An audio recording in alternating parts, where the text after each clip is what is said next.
Первый автомобиль Форда не решал никаких проблем. Или первый самолет братьев Райт, он никаких проблем не решил. Он показал, что авиация возможна. Задача наших всех комплексов – показать, что струнная система есть. Она возможна, она работает, причем лучше, чем любая другая система. Любая. И не важно, там метро, канатная дорога, авиация, монорельс, высокосная дорога, автобан или поезд на магнитной подушке. Неважно, мы лучше, мы эффективнее, мы безопаснее, мы экологичнее, мы дешевле.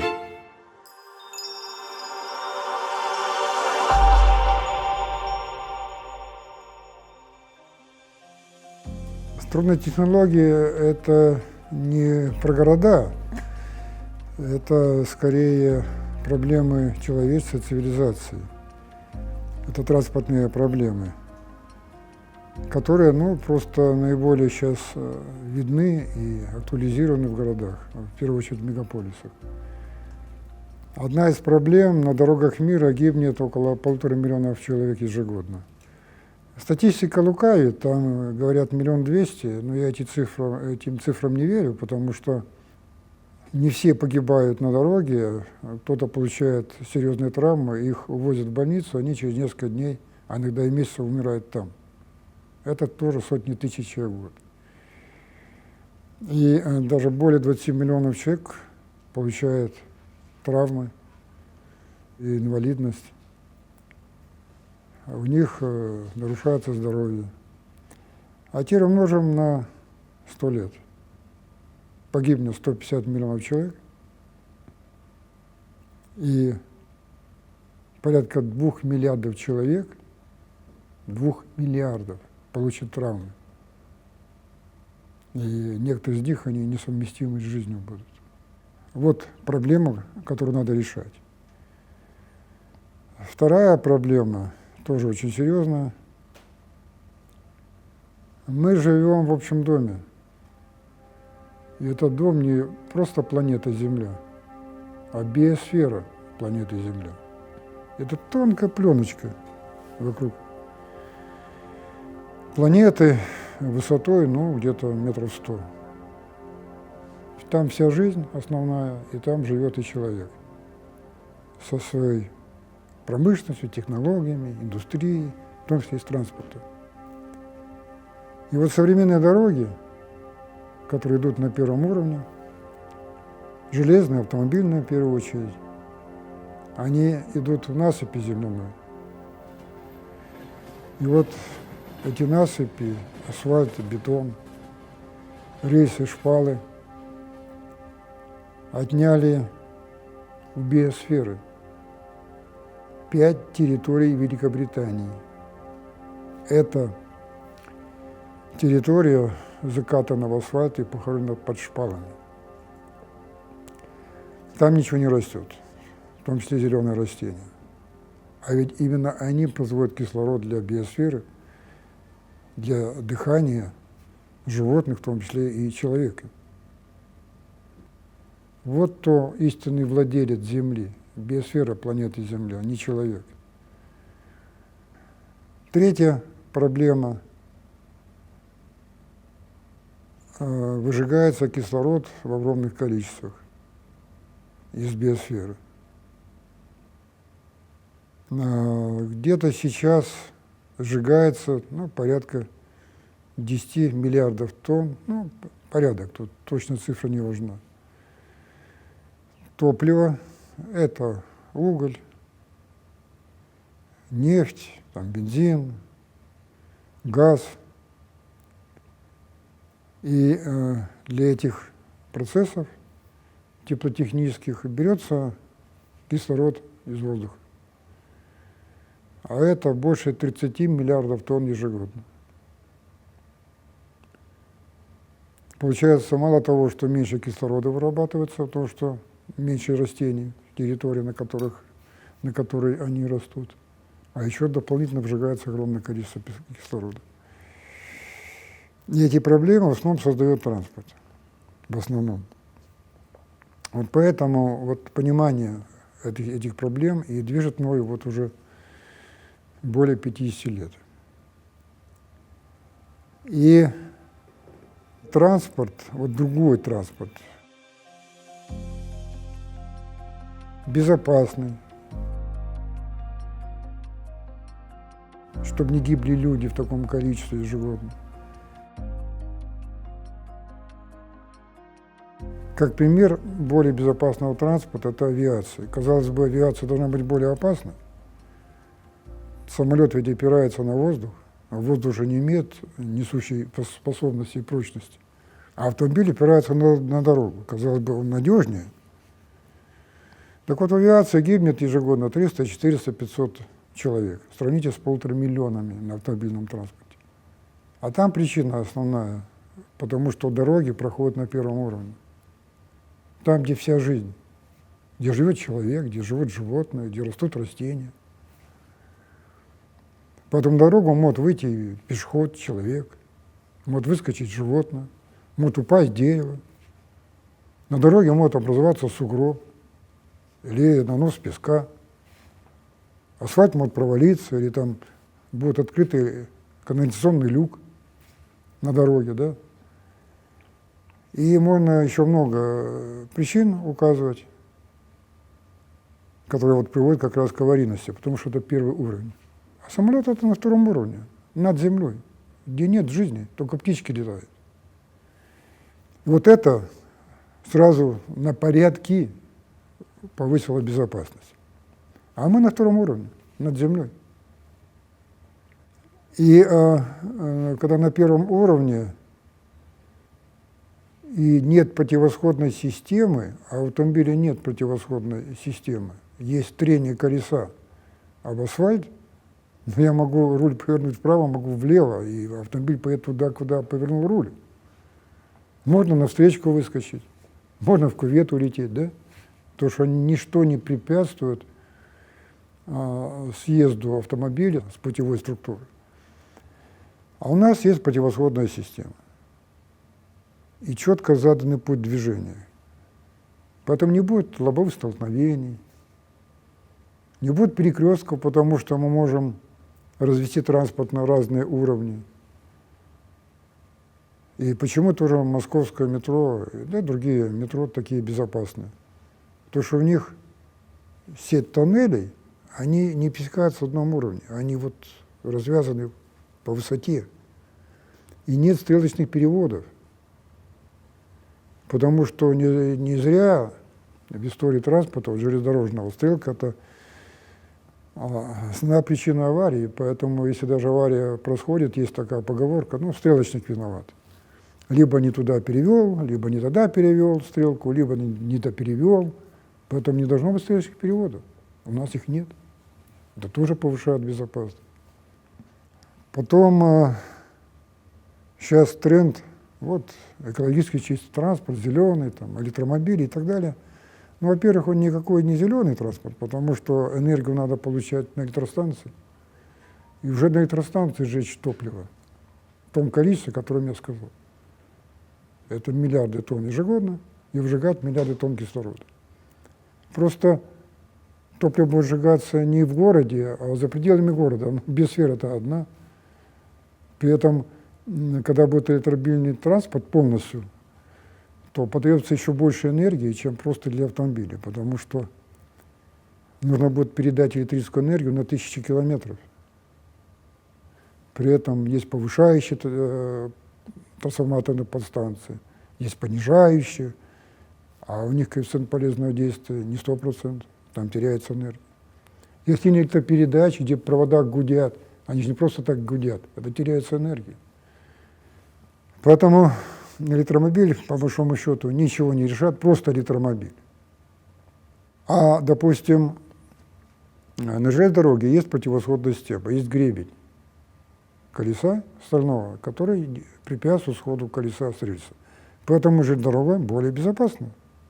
Хотя на первом уровне, но у нее есть противосходная система. И она более эффективна, железнодорога, потому что стальное колесо по стальному рельсу с определением качению колеса на порядок ниже, чем у пневмашины по асфальту или бетону. А электромобиль – это же пневмашина. Поэтому электромобиль никогда не может быть просто электромобиль эффективнее, чем, допустим, становое колесо. Любое транспортное средство, как любой объект, которым пользуется человек, должен быть в первую очередь функциональным. Какая функциональность у транспорта? Он должен быть в первую очередь эргономичен, потому что человек определенно имеет размеры, рост, длину рук, вес и так далее. Да? Поэтому нужно, чтобы при тех же размерах транспорта комфортно в этом транспорте разместилось максимальное количество людей. Образно говоря, на 1 квадратный метр пола. Тогда машина будет иметь минимальный вес, уделенный в переводе на человека, минимальные размеры в переводе на одного человека, да? Будет иметь минимальный расход энергии в переводе на одного человека. Ну, можно продолжать эти показатели, то есть он станет, транспорт, более функциональным, более эффективным, более экономичным, более экологичным. Так вот, поэтому и Карат таким и сделан. Причем таким образом, чтобы из машин можно было составлять поезда, потому что чем больше объем перевозок, тем больше пассажиров должно вмещать транспортное средство. Поэтому именно поезда такие большие, и в метро, в том числе поезда такие большие, потому что надо много людей перевозить за один раз. И поэтому надо вместимость повышать транспортного средства. Каким образом? Мы просто можем из отдельных машин собирать поезд. А поезд движется по путевой структуре, которая имеет и вертикальные кривые, и горизонтальные кривые. Поэтому поезд должен иметь возможность поворачивать вагоны друг относительно друга, как по горизонтали, так и по вертикали. Значит, не должно быть заломов, потом должны быть скосы и по вертикали, и по горизонтали скосы, чтобы можно было поворачивать, причем минимальными радиусами. Нам не нужен будет перрон длиной 200-300 метров, как, допустим, на железной дороге. Представьте, на высоте там, 50 метров у нас будет перрон длиной 200 метров. Значит, надо минимальный перрон, значит, минимальной длины будет станция, значит, она будет дешевле, экономичнее. А вот дорога, у нас есть жесткий вариант, когда очень жесткая путевая структура, это в виде преднапряженной струнной фермы. У нас есть гибкая путевая структура, это есть в Эмиратах, есть в экотехнопарке, когда на пролете путь провисает, и на опорах имеется седло, через которое переезжает, идет путь на следующий пролет. Есть полужесткая путевая структура, которая похожа на висячий мост. Но мы знаем, какие размеры имеют висячие мосты. Высоты там высота 20, 30, 50 метров, может быть, и 100. А мне, как инженеру, удалось вот этот висячий мост вместить в рельс. Шать по вертикали, и вместо этих десятков метров получить вот такую высоту. И если разрезать путевую структуру, вот полужесткий рельс вдоль, то мы увидим внутри висячий мост. Струны, канаты идут с провисом внутри рельса. Рельс идет ровно, а рельс – это полотно, ездовая балка в висячем мосту. И это связано с специальным материалом, специальным бетоном или полимером в единое целое, а это подвесы как раз ездового полотна к канату. Поэтому в разрезе полужесткий рельс – это на самом деле разновидность висячего моста. А еще полугибкая путевая структура. Вот как раз там, где ездит Карат, это 4-я линия в Шарже, в Скай-центре. Там как раз полугибкая путевая структура. Когда рельс, преднапряженный рельс, выравнивается за счет поддержки каната, который поднимает путь и выравнивает. И тогда путь можно сделать ровным, не нужны седла, балки переменной жесткости на опорах. На опорах будет большой радиус кривизны, а когда седло, там маленький радиус кривизны, и надо снижать скорость, чтобы проехать через опору. И здесь можно не снижать скорость и ехать со скоростью, вот 4-я линия в шарже практически как раз под скоростью 150 км в час. Причем для тяжелых машин весом до 50 тонн, чтобы по нашей путевой структуре мог проехать Юниконт с контейнером массой до 35 тонн. Вот почему именно вот такая дорога появилась, и почему по ней поехал именно Карат. Хотя может поехать любая другая наша машина, подвесная, и пассажирская, и грузовая, и вместимостью и 2 человека, и вместимостью 200 человек, и грузоподъемностью тонны, и грузоподъемностью вот до 35 тонн. Поэтому путевая структура является универсальной.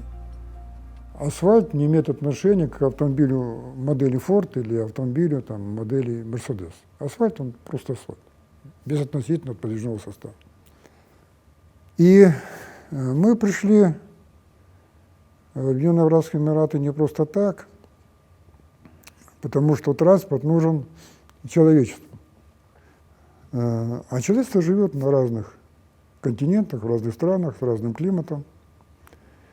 И есть такие 2 крупные категории климатические, природно-климатические. Это северные условия, где есть снег, где есть мороз, где есть сугробы, где могут образовываться наледь, там, сосульки и так далее, которые создают проблемы для транспорта.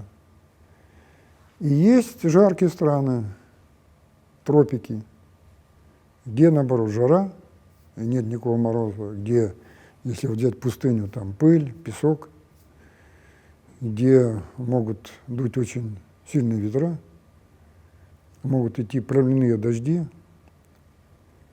где обычно это рядом море, присутствуют соли морские, которые разъедают и рельсы, и струны, и путевую структуру, и опоры, и так далее. И поэтому надо с этим бороться и давать решения, и показывать, что эти проблемы мы преодолеваем и знаем, как их преодолеть. Поэтому мы сделали демонстрационные испытательные центры, сертификационные в 2 локациях. Северная локация – это экотехнопарк Марьиной Горки, Беларусь, и тропическая локация.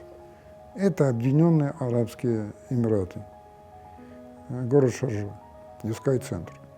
И когда мы пришли в Эмираты, и я видел эту пустыню, и я стоял, думал, с чего начинать? И рисовал на песке даже схемы, вот здесь одна линия пройдет, здесь другая линия пройдет, здесь 3-я, здесь будет то, здесь будет то, вот эту схему, да.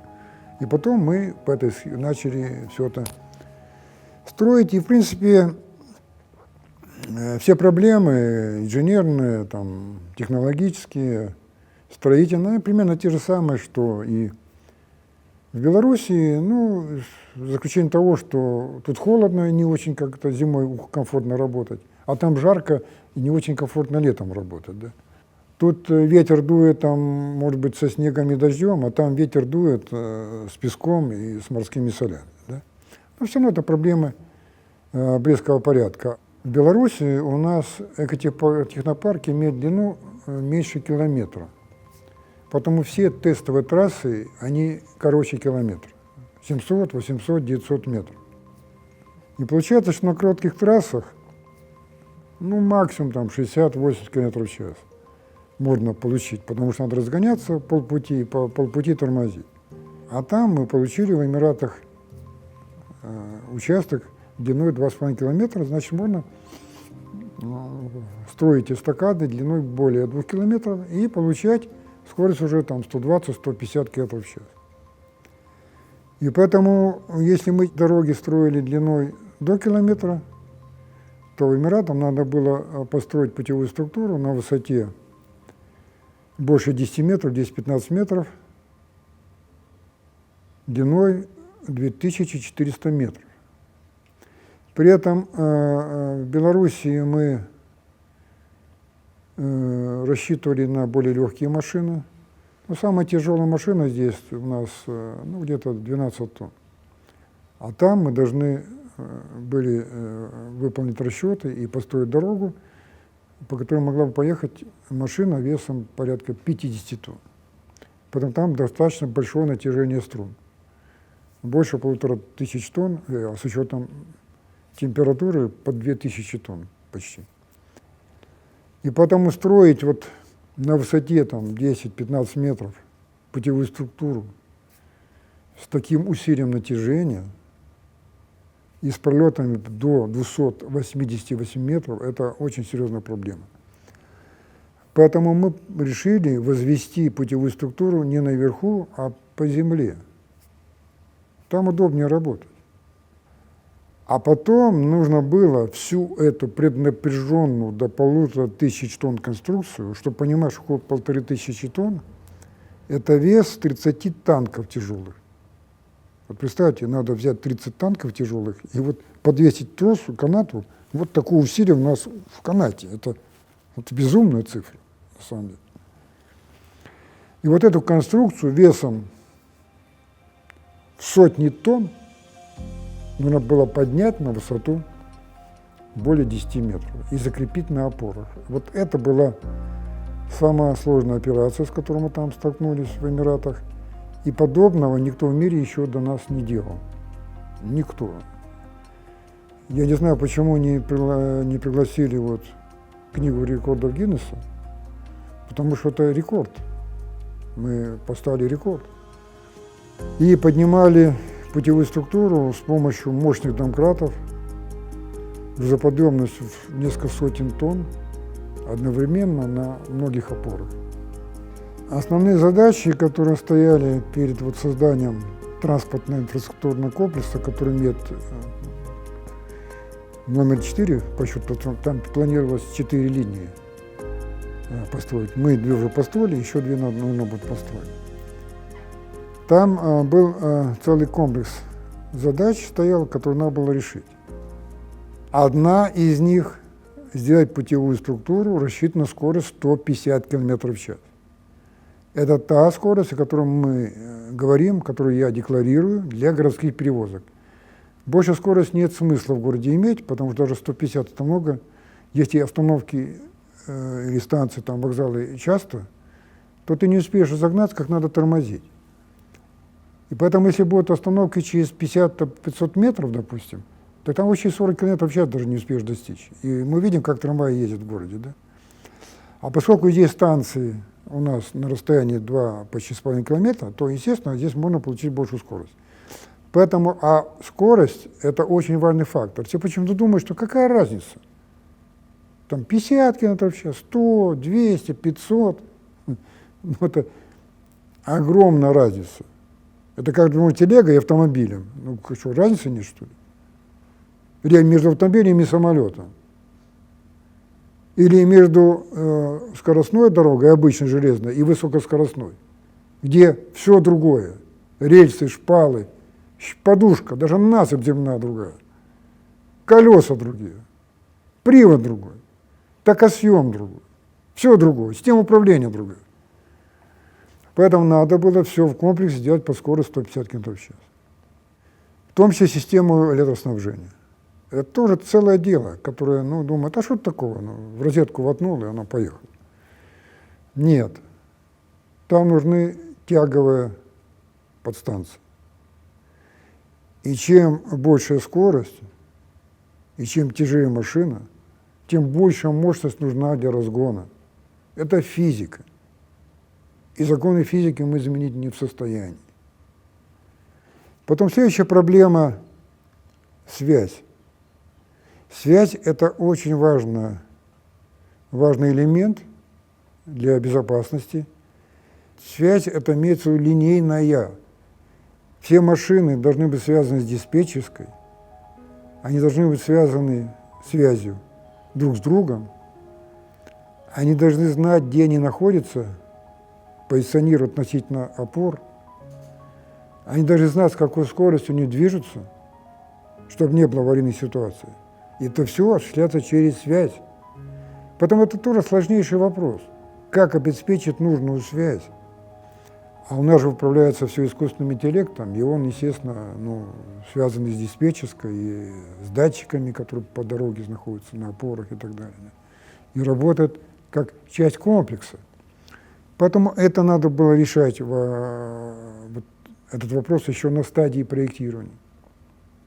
И необходимо было решать вопрос, как на скорости 150 км в час проехать опору, у которой не должно быть седла, потому что седло не может быть большого радиуса. Поэтому взята здесь именно была полугибкая система, где функцию седла выполнил поддержка канат, который поднял путевую структуру, выровнял с помощью канатов несущих и подвесов. Да? Это тоже надо было проблему решить, потому что система-то гибкая, потому что рельс на таком пролете он не имеет изгибной жесткости, и канат тем более не имеет изгибной жесткости. И поэтому как, имея гибкую структуру, пусть и преднапряженную, до усилия там больше 1000 тонн, как все-таки обеспечить нужный радиус кривизны, чтобы была плавность хода. Потому что мы знаем, опять же, из физики, что ускорение равно v квадрат делено на r. Поэтому если там скорость будет, допустим, 40 метров в секунду в квадрате, это 1600. И чтобы ускорение было хотя бы метр в секунду в квадрате, так надо радиус кривизны 1600 метров. Это физика. А даже метр в секунду в квадрате там многовато. Вообще надо полметра. Значит, радиус еще должен быть больше. Поэтому нужно было так спроектировать путевую структуру, особенно в зоне опор. И мы видим, что там она имеет другую конструкцию, чтобы обеспечить плавность хода нужно. Эту проблему надо было начать решать изначально при проектировании путевой структуры. Потом, как смонтировать безземельным способом подъем путевой структуры, это тоже надо было решить на стадии проектирования. И там энергообеспечение, там была эта проблема решена с помощью двух вариантов. Первый вариант. Мы обеспечиваем питание движения машины, работу электропривода с помощью накопительной энергии, аккумуляторов. И там стоит аккумуляторная батарея, но она не имеет такую большую мощность, чтобы обеспечить разгон. И поэтому, когда мы разгонялись только на аккумуляторах, мы не могли получить больше скорость, чем 30 км в час. Поэтому все говорят: ой, что такая маленькая скорость? Да потому что мы тестировали батарею аккумулятора. А чтобы увеличить скорость, нужно было еще дать дополнительную мощность. И эту мощность мы подавали через рельсы. Левый и правый рельс плюс-минус. Напряжение около 1000 вольт. И надо обеспечить электроизоляцию, а там же и дожди, и влажность воздуха, и соли в воздухе, которые тоже проводят ток, особенно когда влажность высокая, да? Не только друг от друга, представьте, 1000 вольт правильно, да? Но между головкой рельса и канатами несущими, которые находятся в рельсе, которые натянуты до 1500 тонн почти. Представляете, как это сложная задача? А мы ее решили. Там эта электроизоляция стоит, и все работает, да? Поэтому это много было задач, причем сложных, которые пришлось впервые решать. Ведь такие задачи ни перед кем не стояли до этого в мире. И мы их решили, все работает. И мы знаем недостатки тех решений, которые мы заложили. И это самое главное, чтобы знать, как сделать лучше. Поэтому если кто-то за нами пойдет, он должен еще догнать нас. Он должен сделать что-то подобное, наступить на грабли не один раз, чтобы потом пойти дальше. А мы уже знаем, как идти дальше. Поэтому это то, что мы построили тестовые трассы, испытательные, демонстрационные, сертификационные. Это как раз тоже очень важную проблему решает, о которой я говорю постоянно. Как обогнать всех и навсегда. Потом даже то, что многие, допустим, видят как какие-то неудачи, ой-ой-ой, там что-то случилось, ой-ой, там не так заработал, ой-ой, там... Это на самом деле ничего страшного, это эксперимент. И мы должны знать, где его надо улучшать и почему надо улучшать. И надо ставить эксперименты, чтобы это понять. Поэтому и нужны тестовые трассы именно. И нужны испытательные центры. И без этого нельзя выходить на рынок с такой сложной технологией, транспортная, инфраструктурная технология, причем масштаба отраслевого. Мы отрасль создали, по крайней мере, двух видов. Грузовые перевозки, скоростные, скорость до 150 км в час, и городские грузопассажирские перевозки со скоростью, ну и междугородние, конечно, со скоростью тоже до 150 км в час. Это целое направление под отрасль, транспортной отрасли. Каждый комплекс, который мы строим, будет решать свои задачи в мировой экономике, вот этой транспортно-логистической ниши, свои задачи. Поэтому, естественно, комплекс, который мы построили в Шарже, это один из 7 комплексов, которые мы построили, они имеют разную конфигурацию, будут решать свои задачи, естественно. При этом мы сделали специально большие пролеты, чтобы показать, как проходить, допустим, реки, там, ущелья в горах, да, или какие-то другие препятствия, пересекать, допустим, автобаны или линии электропередач. Мы показываем на этом комплексе, как решать определенную часть задач, стоящих перед транспортом. В том числе, как решать эти проблемы в тропиках. Потому что это тропический вариант показан, да. Но это не значит, что именно этот комплекс решит все проблемы транспорта. Это не так. Ведь первый автомобиль Форда не решал никаких проблем. Или первый самолет братьев Райт, какие проблемы он решил? Он никаких проблем не решил.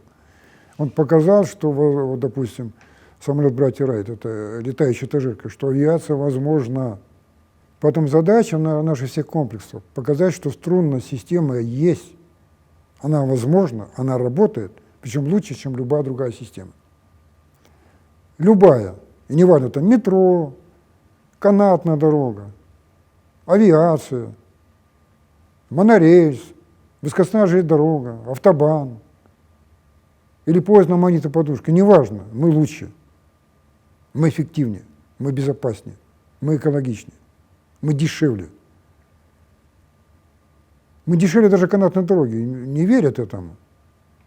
Вы знаете, мы не нашли ни одной дороги, которая дешевле 20 миллионов долларов за километр. Не нашли ни одной дороги канатной. Потому это иллюзия, что они дешевые. А вот мы можем говорить от 2-3 миллионов долларов за километр, даже от миллиона долларов за километр, если легкую систему, как мы, допустим, делали Unilight в Мариной Горке, в экопарке «Акварель». Это самая такая дешевая дорога, так там можно, в принципе, в $1 миллион уложиться. Да даже у нас выше скорость, чем на канатной дороге в Unilight, 2 раза даже, в 3 раза выше скорость. При этом мы показали, как поворот там, в канатной дороге что-то я не видел, чтобы были повороты. А мы показали, пожалуйста, 20 градусов, повернули. Если сравнить стороны дороги, допустим, метро, неважно, подземно, наземно, то основная разница, допустим, не в сроках строительства, это по большому счету ни о чем. Я могу дом построить за неделю, и потом в нем жить нельзя. А могу построить 3 года, и потом 100 лет могу жить, и наши и дети, и внуки, и так далее. Поэтому не время строительства важно, а другое. А какая материалоемкость, а какая ресурсоемкость, сколько надо металла, бетона и так далее.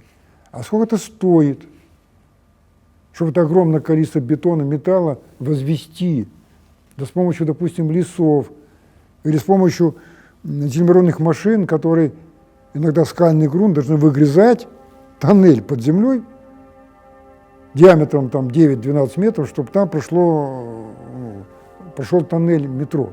Представляете, сколько сложно и безумно дорого. Поэтому главное преимущество струнных дорог, которые точно опираются на землю, и поэтому минимум земляных работ, и не важно, а подземных работ вообще нету земляных работ. Да? И когда путевая структура, которая прозрачна, там нет металла, бетона, она прозрачная, а не массивные балки, посмотрите на дубайское метро. И посмотрите на скоростную железную дорогу, построенную на Тайване, японцами, кстати, по японской технологии, где пролеты всего лишь 35 метров, потому что больше пролеты будут еще тяжелее все и дороже, да? Поэтому они минимизировали пролет 35 метров. Один погонный метр эстакады весит около 100 тонн. Это же металл, там больше 10 тонн только металла, арматуры и прочее. Она, вся путевая структура, весит, допустим, 100-200 килограмм. Ну, если взять ферму, 300 килограмм. А если взять провисающего, там, 10-20 килограмм, 30, и сравните со 100 тоннами, вот в чем разница. В стоимости, да? В окупаемости. Там никогда не окупится, а у нас очень быстро окупится. И чтобы там окупилось, надо очень дорого продавать билеты. А у нас билеты могут быть дешевыми, потому что нам легче купить, да? Там нужны огромные мощности, допустим, поезд идет, и нужна 20 тысяч киловатт мощность запитки поезда бескоростного. А нам хватит даже при разгоне 1000 киловатт. Ну, 20 тысяч киловатт и 1000 киловатт – две большие разницы. Поэтому вот этими вещами мы отличаемся от других систем, в том числе от метро. И наши последующие модели будут очень сильно отличаться от того, что мы делаем сейчас. Потому что процесс совершенствования, он непрерывен. Он должен быть бесконечным, пока существует эта технология, пока существует эта отрасль. И поэтому мы знаем, как двигаться дальше в сторону улучшения всех параметров струнных систем. И какие стандарты, в том числе применять, это очень непростая задача, как кажется, потому что каждый стандарт имеет свой оптимум для решения тех или иных задач. И одних из таких стандартов – это колея. У нас ведь тоже есть колея, у нас же все системы берельсовые. Только один вариант мы показали монорельс, и это в колтюбинговой трубе, и то это так, двухместная машина. Все остальные, они либо берельсовые, либо квадрорельсовые. И там тоже на перье есть колея. Казалось бы, что-то это, ну сделать что-то, да, ну поехал, и все хорошо. Могу напомнить историю США, историю железных дорог. Стали в XIX веке по всему миру строить железные дороги, и каждый во что гораздо. А давай колею сделать 1200 миллиметров. Ну давай 1200. А я хочу 1600. Да нет проблем, 1600. А я 1800. А я 1435, это колея Стефенсона. И в Америке построили десятки тысяч километров железных дорог с разной колеей. И с чем они столкнулись? Я не могу ехать по сети дорог. Потом я доезжаю до станции, пересаживаюсь в другой поезд, у которого другая колея, еду дальше. Доехал до следующей станции, пересел в следующий поезд, чтобы там у него другая колея. Американцы показывали не раз чудеса инженерии. И они решили все-таки сделать правильно и перешить все эти, по-моему, их было 6 колей разных на одну колею. И вот здесь они установили рекорд. И я часто спрашиваю, вот представьте, построили десятки тысяч километров железных дорог, это несколько транссибирских магистралей, чтобы понимать, Москва, Владивосток, да? Несколько, не одна. И потом решили перешить на одну колею. Вот поменять рельсы, шпалы и сделать одну колею. Ну, в данном случае они сделали колею Стефенсона. Кстати, не самую оптимальную, но тем не менее они ее сделали. И как вы думаете, сколько времени они это сделали? 5 лет, там, год, месяц? Как вы думаете? Я ни разу не получил правильного ответа. Ни разу. Я спрашивал, наверное, сотни человек. Они это сделали за 2 дня. Ну, они подготовили, естественно, а потом за 2 дня перешили всю эту сеть дорог. Вот надо уметь это делать, да? Так вот, нам не надо в будущем перешивать, и поэтому в том числе мы и оптимизируем колею. И она у нас разная на разных линиях, чтобы понять, где лучше, где хуже. И все эти дороги не факт, что будут с такой колеей. Это тоже одно из наших ноу-хау. Поэтому не значит то, что мы вот построили, допустим, 7 линий, мы еще будем строить 3 линии, они в таком виде пойдут в Сирию. Это не факт. В Сирию пойдут лучше. Ну, еще одна из причин, почему все-таки я выбрал Эмираты. Ну, это тоже Дубай, это известный в мире город, который вырос с нуля в пустыне, с какими-то рекордными характеристиками, как самое, допустим, высокое здание Бурдж-Халифа, там, и другие там вещи есть. Поэтому этот город, естественно, посещается большим количеством людей, в том числе там проходят саммиты всевозможные, в том числе саммиты вот, мирового правительства, если так можно назвать, когда собираются президенты многих стран. Да. Там проходила Экспо 2020, ну, правда, перенесли там на год из-за ковида, да, 19. Поэтому вероятность того, что мы покажем заказчику соответствующего уровня там, и он закажет нам струнную дорогу, неважно какую, грузовую, городскую, высокоскоростную, грузопассажирскую, навесную, подвесную, неважно. Это вероятность выше, и поэтому мы там построили вот эти тестовые трассы, чтобы легче было продвигать эту технологию на мировой рынок. И это действительно работает, потому что, наверное, большее количество значимых людей посетило вот как раз Эмираты, чем Беларусь. И даже, как ни странно, допустим, российских делегаций.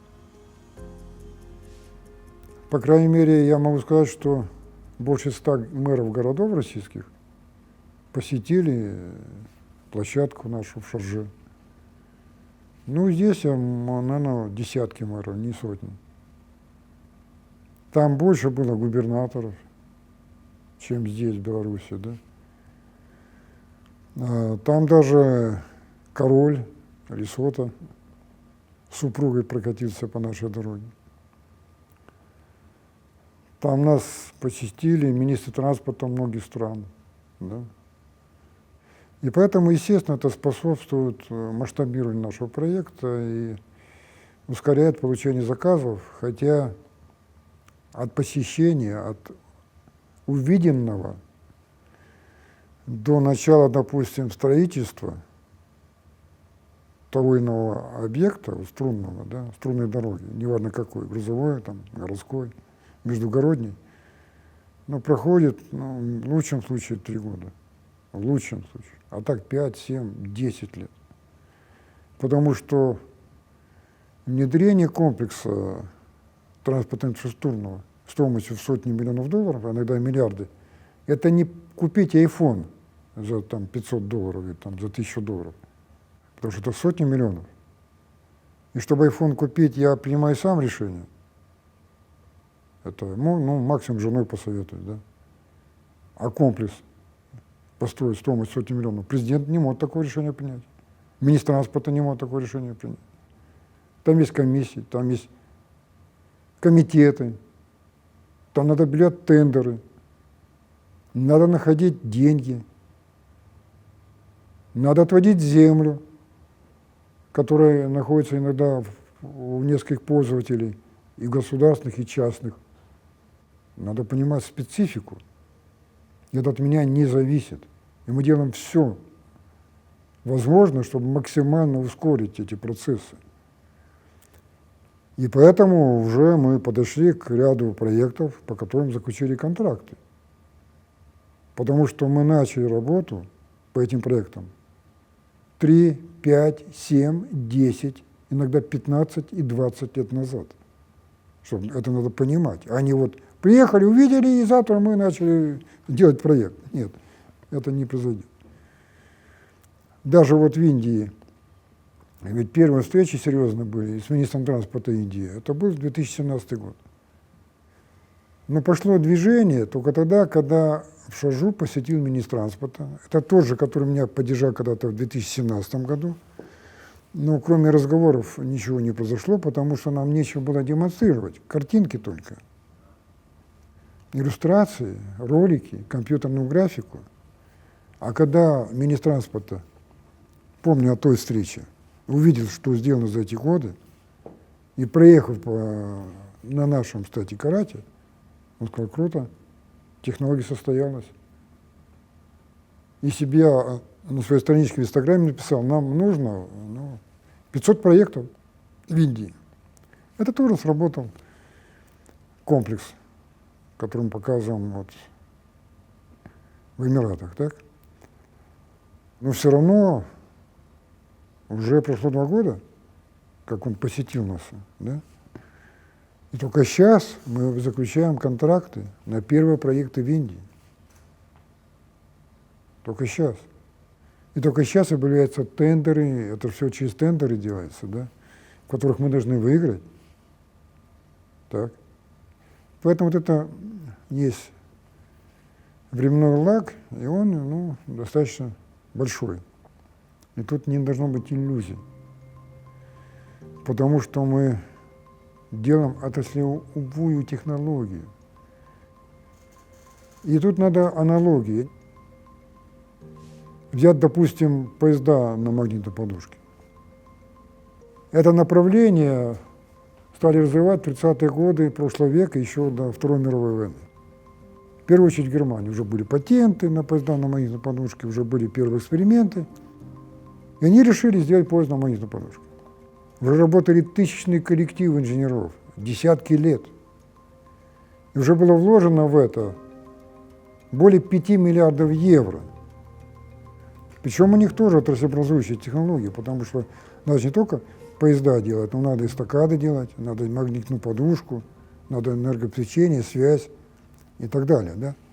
Это тупик в транспорте на самом деле, поезда на магнитной подушке. И они только осознали, разработчики, когда произошла авария и погибло больше 20 туристов. Погибли как раз из-за того, что эта система несовершенна, и она не может быть идеально совершенна, как, допустим, струнная система. Есть разного типа магнитная подушка. Есть, допустим, магнитная подушка на постоянных магнитах, на магнитах, катушках со сверхпроводимостью, когда все это охлаждается до температуры ниже минус 200 градусов по Цельсию, там даже минус 250 где-то градусов, возле абсолютного нуля, близко к нему. А есть еще используют, когда электромагниты используют. Вот они взяли электромагниты для подушки. Но электромагнит, он может только притягивать, он не отталкивает. Это магнитом можно взять одинаковые полюса, они будут отталкиваться. Противоположно будет притягиваться.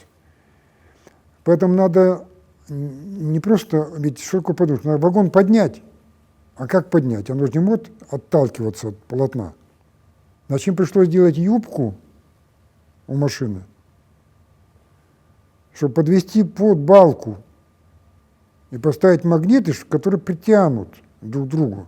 И тогда это поднимется, и образуется зазор сверху.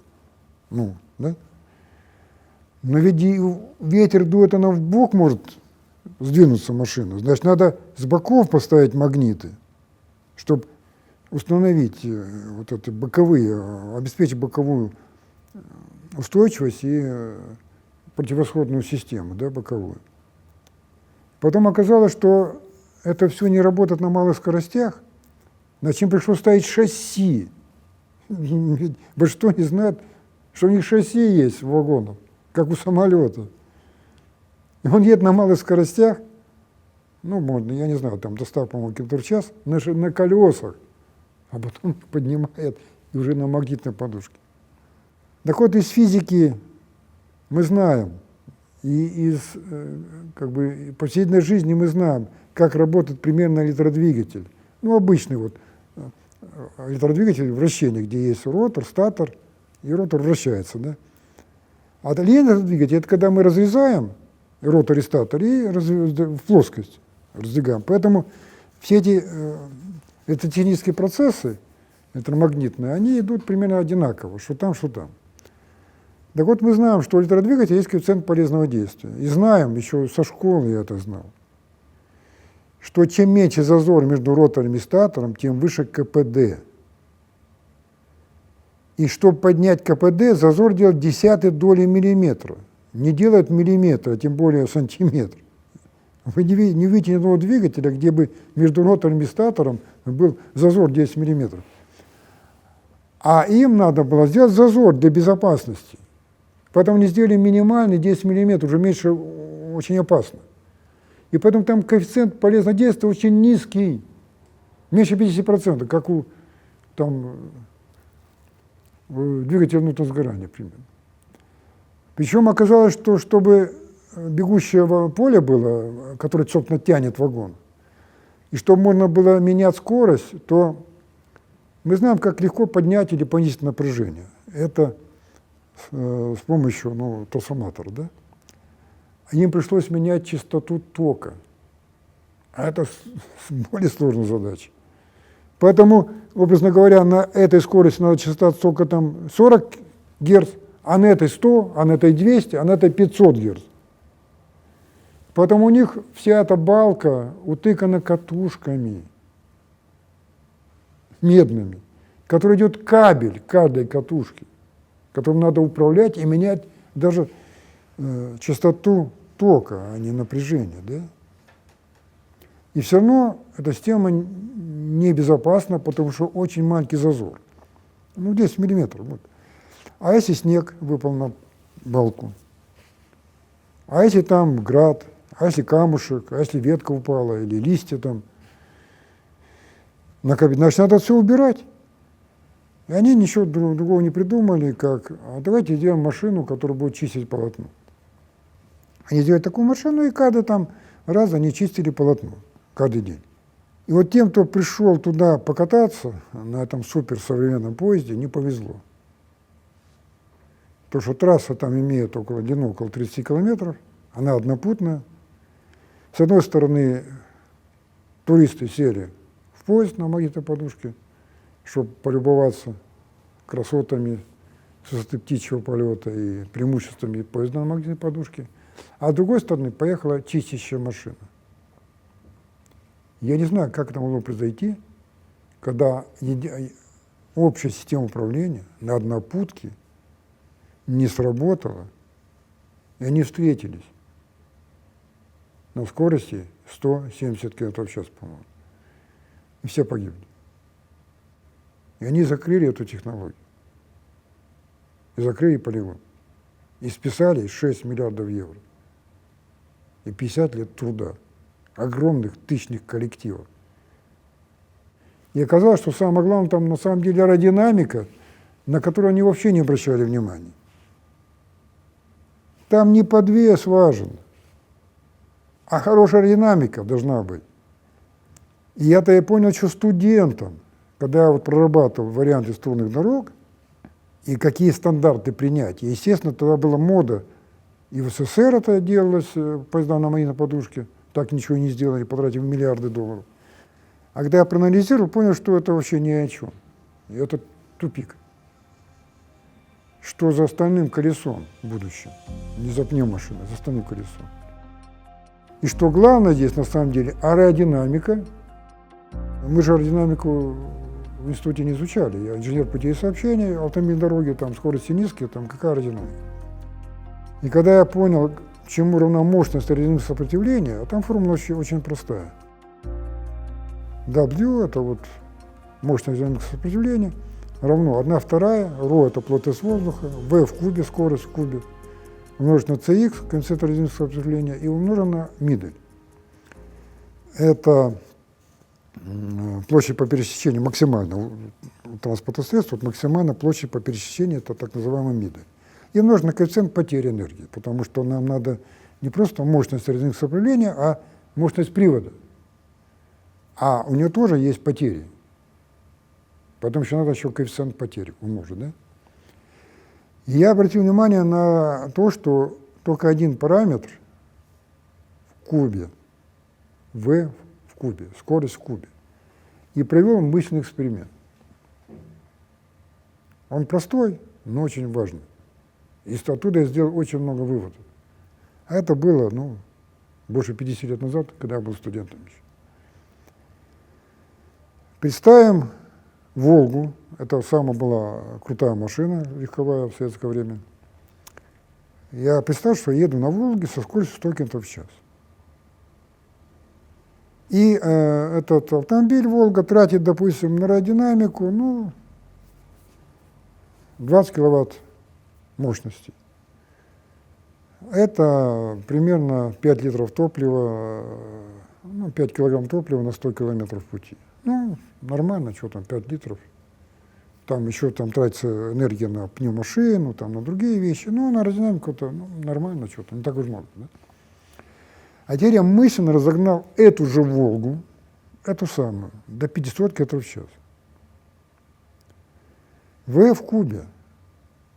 Значит, скорость увеличилась, мощность W в 5 раз в кубе. 5 на 5 на 5, 125 раз. Значит, там было 20 киловатт, здесь стало 2500 киловатт. 2500 киловатт. Это, 3 минимум танковых двигателя, причем мощных. Это тяжелый танк. Представляете, просто «Волга» и просто 500 км в час. Я понял, что вот это главное-то, аэродинамика.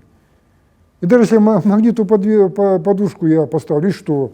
Сэкономлю 5 киловатт на колесе. Я добавлю 2500 киловатт на аэродинамику. А теперь, представьте, еще юбку нужно сделать. Это же дополнительные потери. А представьте, что зазор маленький. Там же изменяется аэродинамика. Там увеличится сопротивление. А представьте, что экран есть, который дает турбулентность и так далее, срывы потоков, и еще ухудшается все это. Да? Вот тогда я сделал выбор в сторону стального колеса.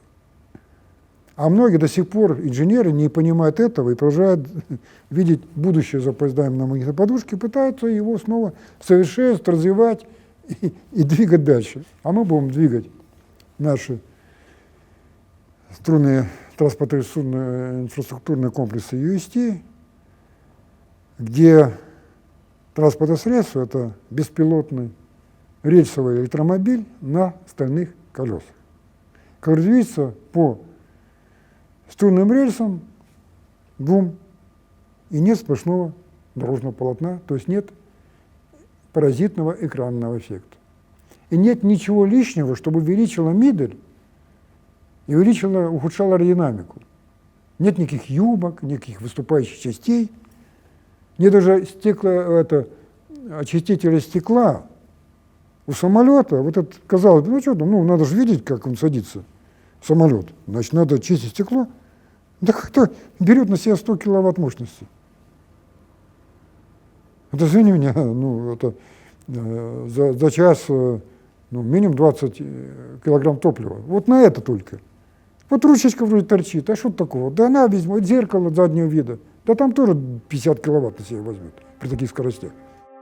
Ничего выступающего не должно быть.